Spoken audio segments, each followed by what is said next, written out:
Bonjour à tous, bienvenue sur e-learning physique. Aujourd'hui, on va faire une résolution de problème en électricité sur un sujet très important qui est le lien entre régime transitoire et fonction de transfert. Comment utiliser une fonction de transfert pour t'aider à résoudre beaucoup plus facilement un régime transitoire. Donc j'ai posé cet exercice en colle à un élève de première année en PCSI, mais ça concerne toutes les filières et ça concerne aussi les élèves de deuxième année parce que c'est une compétence très importante. Et donc l'idée c'est de résoudre cet exercice sur le Canva.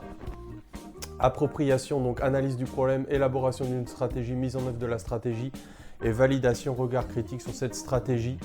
Donc on va résoudre cet exercice de cette façon-là dans quelques instants, mais d'abord j'ai filmé pendant quelques secondes ce qui s'est passé en colle, donc l'énoncé de l'exercice et puis j'ai posé quelques questions à l'étudiant qui a eu cet exercice, voir ce qu'il pouvait retirer de cet exercice et ensuite on revient et ensemble donc on corrige cette résolution de problème sur ce schéma-là. On donne un quadripôle qui a la structure suivante. RC, RC, donc c'est un filtre très connu.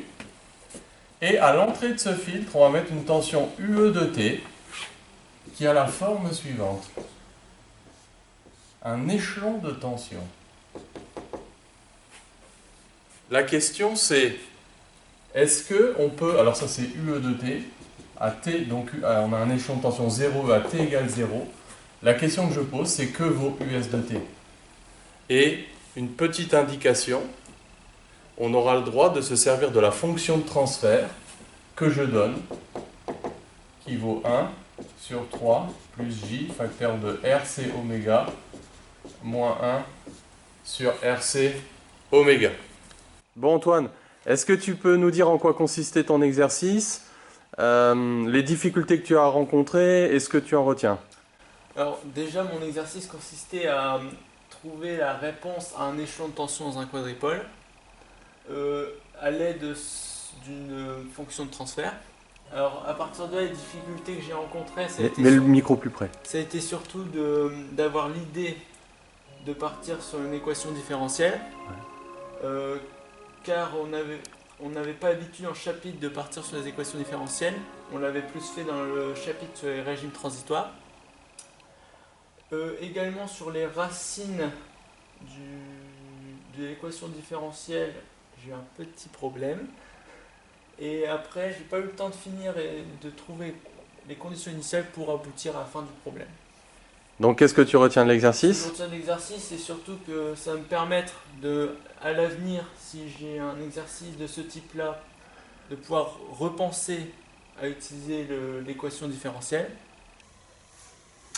Voilà, donc on est de retour pour se lancer dans la résolution de cet exercice. Donc première étape, donc s'approprier l'exercice, reformuler l'exercice, montrer à l'examinateur que tu as bien compris ce dont il s'agit. Donc le but de l'exercice, c'est de calculer la réponse d'un circuit linéaire constitué de dipôles linéaires. Donc je te rappelle que la définition la plus générale d'un dipôle linéaire, c'est pas seulement une résistance U égale RI, mais c'est U et I qui sont reliés entre eux par une équation différentielle linéaire à coefficient constant, donc typiquement des associations de R, L et C. Donc il faut calculer la réponse en tension à un échelon de tension de ce circuit qui est un circuit linéaire. Donc voilà le but de l'exercice. Alors, de ce point de vue-là, voilà, c'est assez simple. Donc élaborer une stratégie. La première chose peut-être qui vient à l'esprit, c'est d'établir un système complet d'équations différentielles qui vont relier UE et US en traduisant par une grande loi des mailles, par la loi des nœuds ici forcément. Donc la structure du circuit, et puis après on sait bien que il va falloir jouer. Alors c'est pas toujours facile parce qu'il y a des substitutions à faire, il faut éliminer les courants, c'est assez pénible, on peut y arriver, c'est généralement d'ailleurs la méthode qu'on donne aux étudiants quand ils ne disposent pas de la fonction de transfert et de la notation complexe. Simplement ici, dans l'exercice, tu as remarqué que j'ai donné à l'étudiant l'expression de la fonction de transfert. Alors, on pourrait poser le même problème sans donner cette fonction de transfert, mais bon, je vais la redonner ici, parce que ce n'est pas le but ici pour moi de la réétablir. Je l'ai faite dans une autre vidéo sur le circuit à Pont-de-Vigne, et donc où on établit cette fonction de transfert. Donc on peut également imaginer, c'était la version plus simple ici, qu'on te donne cette fonction de transfert, ce qui va te mettre la puce à l'oreille d'ailleurs, d'utiliser cette fonction de transfert pour établir l'équation différentielle qui existe en régime sinusoïdal forcé entre US et UE et de remonter de cette équation différentielle à l'équation différentielle du régime transitoire. Donc voilà la stratégie.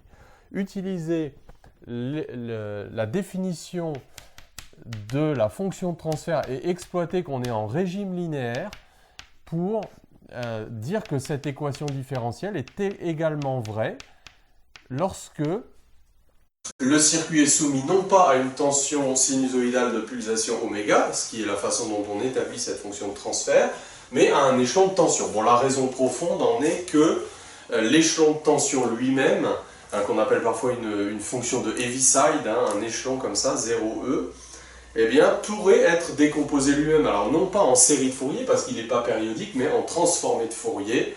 Bon, peu importe. En tout cas, c'est le mot magique, enfin le concept ici important, c'est la linéarité du système. Ce qui est vrai en régime sinusoïdal forcé reste vrai pour n'importe quelle fonction, puisque n'importe quelle fonction pourrait être décomposée soit en série de Fourier si elle est périodique, ce n'est pas le cas ici, soit en transformé de Fourier. Alors, donc on a la fonction de transfert, donc voilà la stratégie, résoudre cette équation différentielle et donc appliquer les conditions initiales au circuit, évidemment pour trouver les constantes d'intégration. Il y aura une constante d'intégration si l'équation est d'ordre 1, il y aura deux constantes d'intégration si l'équation est d'ordre 2. Donc voilà, on a élaboré une stratégie. Maintenant on va mettre en œuvre cette stratégie. Et donc, on va établir l'équation différentielle. Alors, l'équivalence entre fonction de transfert et équation différentielle en régime linéaire, on la voit bien quand on a mis la fonction de transfert sous forme d'un quotient de polynôme en JRC oméga. Alors là, on voit qu'on a deux traits de fraction, donc on va peut-être d'abord faire une petite manip. Donc ça, c'est une forme assez standard pour les passe-bandes. C'est sous cette forme-là qu'on peut les étudier assez facilement. Bon, il n'est pas complètement sous forme canonique à cause du 3 ici. Mais alors donc là, déjà on va multiplier par JRC oméga en haut et en bas, parce qu'on va voir qu'après l'équation différentielle sera beaucoup plus facile à établir. Donc on aura 3 JRC oméga, là on aura un produit de deux groupements JRC oméga, donc ça va faire moins R2C2 oméga 2, donc plus 1. Attention au signe. Donc, voilà la fonction de transfert, donc elle vaut le quotient des amplitudes complexes, US sur E. Donc une fois qu'on a fait ce travail préliminaire, je t'encourage vraiment à le faire, c'est pas complètement impossible de le faire si tu fais pas ça, mais du coup dans ton produit en croix, tu auras une division par JRC oméga, du coup tu auras une primitive et il faudra redériver l'équation différentielle que tu auras obtenue pour t'affranchir de cette intégrale, donc il vaut mieux faire ce travail préalablement. Alors évidemment, on va se servir de l'équivalence en notation complexe dérivée par rapport au temps, c'est multiplier l'amplitude complexe par j oméga. Et dériver deux fois par rapport au temps, donc c'est multiplié par j oméga au carré, donc moins oméga carré. Alors là, fais très attention parce que le moins, il fait bien partie de la dérivée seconde par rapport au temps. Donc on réécrit ce système-là sous la forme, donc US, facteur de 1, plus 3JRC oméga moins oméga carré est égal à UE fois JRC oméga. Alors il est bon que tu saches passer pratiquement directement de cette écriture-là à l'équation différentielle. Donc moins oméga carré US, avec le moins dedans, ça va faire plus la dérivée seconde de US par rapport au temps. Donc J oméga, donc il va rester ici 3RC d de US sur dt, J oméga c'est dérivé, donc plus US est égal à donc RC d de UE sur dt.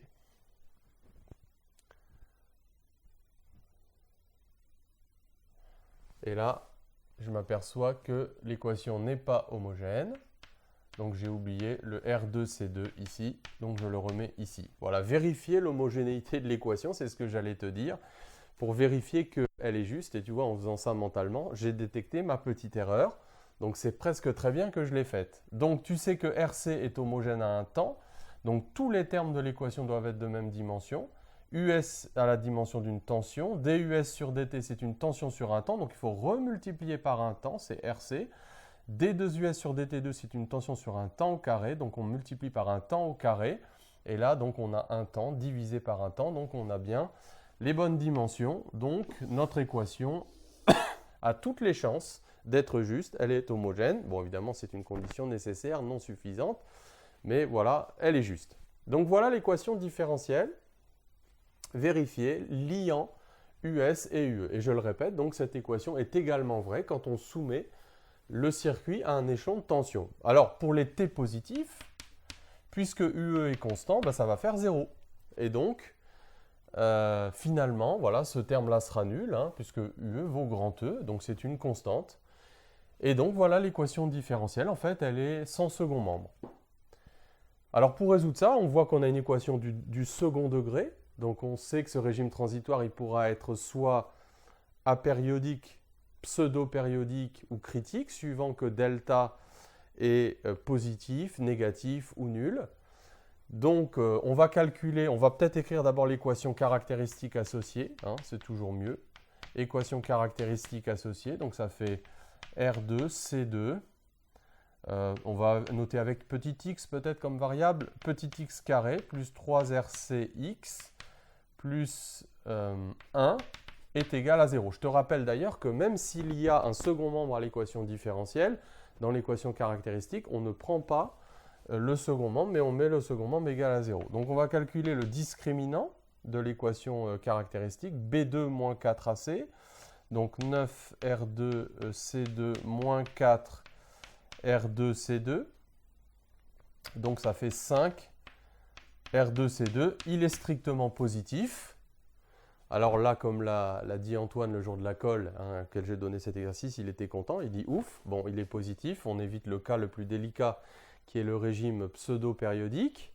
Donc on va donner les deux racines de l'équation caractéristique, donc x1, x2, donc moins b, moins 3rc, plus ou moins racine de delta, donc on aura RC qui va sortir, donc fois racine de 5 sur 2A, ah oui là il ne faut pas oublier parce que le A vaut pas 1, donc sur 2A, R2C2, donc on va pouvoir simplifier ça et l'écrire peut-être un petit peu différemment. Donc on va mettre 1 sur RC en facteur, donc ça c'est homogène à l'inverse d'un temps, donc facteur de moins 3 plus ou moins racine de 5 sur 2. Voilà, je vais le laisser sous forme littérale, comme ça, sous forme exacte. Et donc, voilà l'expression de x1, x2. On peut remarquer au passage qu'ils sont tous les deux strictement négatifs. Alors ça aussi, c'est très rassurant, hein, parce que tu sais bien que, donc, d'où vient l'équation caractéristique? Bien, elle vient du fait que la solution à l'équation de l'équation différentielle, où on la cherche sous la forme exponentielle xt. Et donc, c'est de là que vient l'équation caractéristique. Il ne faut jamais perdre ça de vue. Quand on dérive une première fois, on sort le x, hein, d'où que dans la dérivée première, il y a un x. Quand on dérive deux fois, on a un x carré. Donc, finalement, les solutions vont être combinaisons linéaires des deux exponentielles de ce type. Donc, on aura us de t est égal à a exponentielle, donc x1 t, plus b exponentielle x de t, qu'on pourrait aussi réécrire avec des temps caractéristiques, donc a exponentielle moins t sur taux 1, plus b exponentielle moins t sur taux 2, hein, en utilisant donc l'expression ici. Donc on aurait taux 1 est égal à 2rc divisé par 3 moins racine de 5 par exemple, hein, et taux 2 donc est égal à 2rc, j'ai mis hein, le moins en facteur, donc à 3 plus racine de 5. Donc il y a un taux qui est plus grand que l'autre, hein, c'est taux 1. Donc l'exponentielle en taux 1 va décroître plus doucement que l'exponentielle en taux 2, mais on a cette combinaison linéaire, donc on a un régime apériodique. Alors, maintenant, donc évidemment, il faut s'intéresser aux conditions initiales. Donc les conditions initiales, c'est déterminer A et B. Donc on a une équation du second ordre, donc il nous faut deux conditions initiales. Donc à t égale 0, on n'oublie pas qu'on a continuité de la tension aux bornes du condensateur, des deux condensateurs. Donc à t égale 0, UE valait 0, le circuit était entièrement déchargé, hein, les deux condensateurs étaient déchargés. Donc on peut dire en particulier que US en t égale 0 moins égale US en t égale 0 plus, par continuité de la tension bande d'un condensateur, il faut l'écrire en toutes lettres, ça si on te le demande à l'écrit, donc ça fait 0. Donc ça va nous donner une première équation, 0 est égal à A plus B, hein, les exponentielles valent 1 en t égale 0. Et puis donc, maintenant on peut se poser la question, mais que vaut la dérivée? Alors surtout ce qu'il ne faut pas dire, c'est que si la valeur est nulle, alors la dérivée est nulle, parce que tu ne peux pas calculer la valeur d'une dérivée d'une fonction en un point en dérivant la valeur de cette fonction en ce point. Sinon, toutes les dérivées seraient toujours nulles. Évidemment, ce n'est pas un bon argument. Donc, on sait qu'il y a un lien entre le courant dans la capacité et la dérivée de la tension dans cette capacité, I égale à C du sur dt. Donc, on pourrait se poser la question, mais que vaut le courant à t égale 0 plus dans ce circuit? Alors pour ça, eh bien, on pourrait faire un dessin équivalent, un dessin équivalent du circuit à t égale 0 plus. Donc comme les deux condensateurs sont déchargés, eh bien chacun des condensateurs est équivalent à un fil. Donc à t égale 0 plus, alors ça c'est un petit dessin qu'on ne fait pas souvent, les étudiants ne pensent pas souvent à faire ça.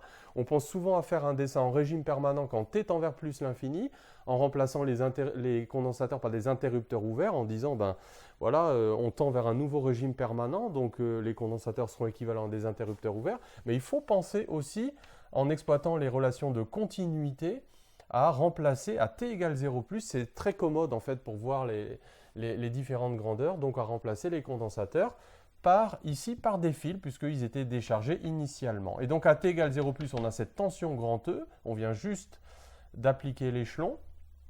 Donc on a un courant qui circule ici et on voit que ce courant donc traverse la résistance grand R. Donc là, on utilise implicitement la continuité de la tension aux bornes de cette autre capacité. Il faut toujours se dire qu'il va falloir utiliser la continuité de la tension non seulement aux bornes de cette capacité, chose qu'on vient de faire ici, puisqu'on l'a remplacé par un fil et qu'on a déjà fait pour la première condition, mais également l'autre. Et souvent, on se dit, mais comment je vais pouvoir utiliser cet argument-là? Ben, tu vois, c'est en faisant ce petit dessin-là, c'est-à-dire en fait, on applique quelque part une loi d'émail à l'instant t égale 0 plus, mais sur un schéma électrique équivalent très simple, donc c'est assez efficace. Donc le courant, qu'est-ce qu'il va faire? En fait, il va passer intégralement dans le fil, puisque cette résistance sera court-circuitée. Hein, donc je mets souvent des petites croix pour les branches sur lesquelles il n'y a pas de courant. Donc le courant ici, et puis par une loi de Pouillet, on voit que le courant, il vaudra E sur R. Et donc E sur R vaudra C d2UC sur dt en t égale 0 plus. Donc on voit justement que la dérivée, heureusement qu'on n'a pas dit qu'elle était nulle, donc elle n'est pas nulle. Et cette dérivée, donc duc sur dt, elle vaut E sur RC. Donc voilà, elle vaut E sur RC. Alors rien qu'avec ça, on peut résoudre. Donc on va avoir moins A sur taux 1, je dérive cette expression, je fixe l'exponentielle égale à 1, c'est-à-dire t égale 0 directement, moins B sur taux 2 est égal à E sur RC. On en déduit A, on en déduit B. Alors évidemment, le plus intéressant, c'est de faire le graphe. Donc pour faire le graphe, alors quand on fait un graphe, il y a parfois un certain nombre de personnes qui arrivent à faire tous les calculs et quand arrive le moment du graphe, il n'y a plus personne, tout est faux. Donc là, il faut faire très attention. Donc quand on fait le graphe US de t, donc la tension était continue, donc pour les t négatifs. Alors je t'encourage, pour faire le graphe correctement, à regarder trois choses. La condition initiale sur la tension, la condition initiale sur la dérivée et la valeur asymptotique quand t tend vers plus l'infini.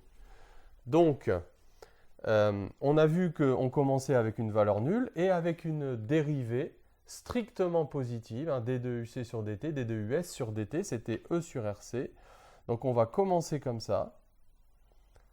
Et donc, quand t tend vers l'infini, la tension tend vers 0. Hein, on le voit, on a la somme de deux exponentielles décroissantes. On pourrait regarder également le schéma électrique équivalent quand t tend vers l'infini, hein, pour nous conforter dans cette idée-là. Donc quand t tend vers plus l'infini, le condensateur, les deux condensateurs sont équivalents à des interrupteurs ouverts cette fois-ci, hein, pas confondre avec ce qui se passe à t égale 0+. Donc on a UE de t, on a US de t. Et donc là, on voit que la tension US de t tend vers 0, mais attention, il faut donner le bon argument. Ce n'est pas parce que c'est la tension aux bandes d'un interrupteur ouvert. Il y a beaucoup de gens qui croient que la tension aux bandes d'un interrupteur ouvert est nulle, mais non, ce n'est pas ça. C'est qu'en fait, il n'y a pas de courant ici qui circule parce que ici, la branche est ouverte. Donc, il n'y a pas de courant dans cette résistance non plus. Et comme les deux sont en parallèle, la tension aux bandes de cette résistance est égale à la tension aux bandes de cette capacité. Et donc, la tension est nulle. Donc, là aussi, tu retiens que la tension aux bandes d'un interrupteur ouvert, c'est une inconnue. Et cette inconnue, on la détermine. Elle peut être nulle, elle peut être non nulle, elle peut valoir n'importe quelle valeur. On la détermine par une loi d'émail sur le circuit, ce que j'ai fait implicitement ici. Donc, par une analyse qualitative de bon sens électrique sur ce circuit. Donc, voilà la courbe de US de t. Donc, là aussi, bon, la validation et le regard critique sont assez simples. Moi, je dirais qu'on peut valider tout ce qu'on a fait justement par le fait que l'on retrouve par le calcul la limite asymptotique quand t tend vers plus l'infini. Donc, on voit bien que la tension tend effectivement vers 0. C'est ce que le calcul nous a donné. Et puis surtout, donc on retient l'utilisation de la fonction de transfert pour rétablir l'équation différentielle et surtout éviter de résoudre un système linéaire avec des équations différentielles pour tous les courants, toutes les tensions. Ça, c'est beaucoup trop compliqué. Donc maintenant, tu peux limite oublier cette méthode qui t'a été donnée quand tu as fait le chapitre sur les régimes transitoires où systématiquement tu écrivais ces lois d'émail avec I égale C du sur dt, U égale L di sur dt pour une bobine en convention récepteur. Tu peux quelque part oublier cette façon d'établir les équations différentielles pour les systèmes linéaires et te dire maintenant, équation différentielle pour des systèmes linéaires, je passe systématiquement par la fonction de transfert. Ce sera beaucoup plus simple. Pourquoi? Parce que la notation complexe transforme les équations différentielles linéaires à coefficients constants en des produits, des relations algébriques avec des sommes. Donc c'est beaucoup plus facile à manipuler que des systèmes d'équations différentielles avec des inconnus à éliminer, des équations à dériver, à substituer. C'est pas pratique du tout. Voilà, j'espère que cette vidéo t'aura été utile et puis on se retrouve la prochaine fois.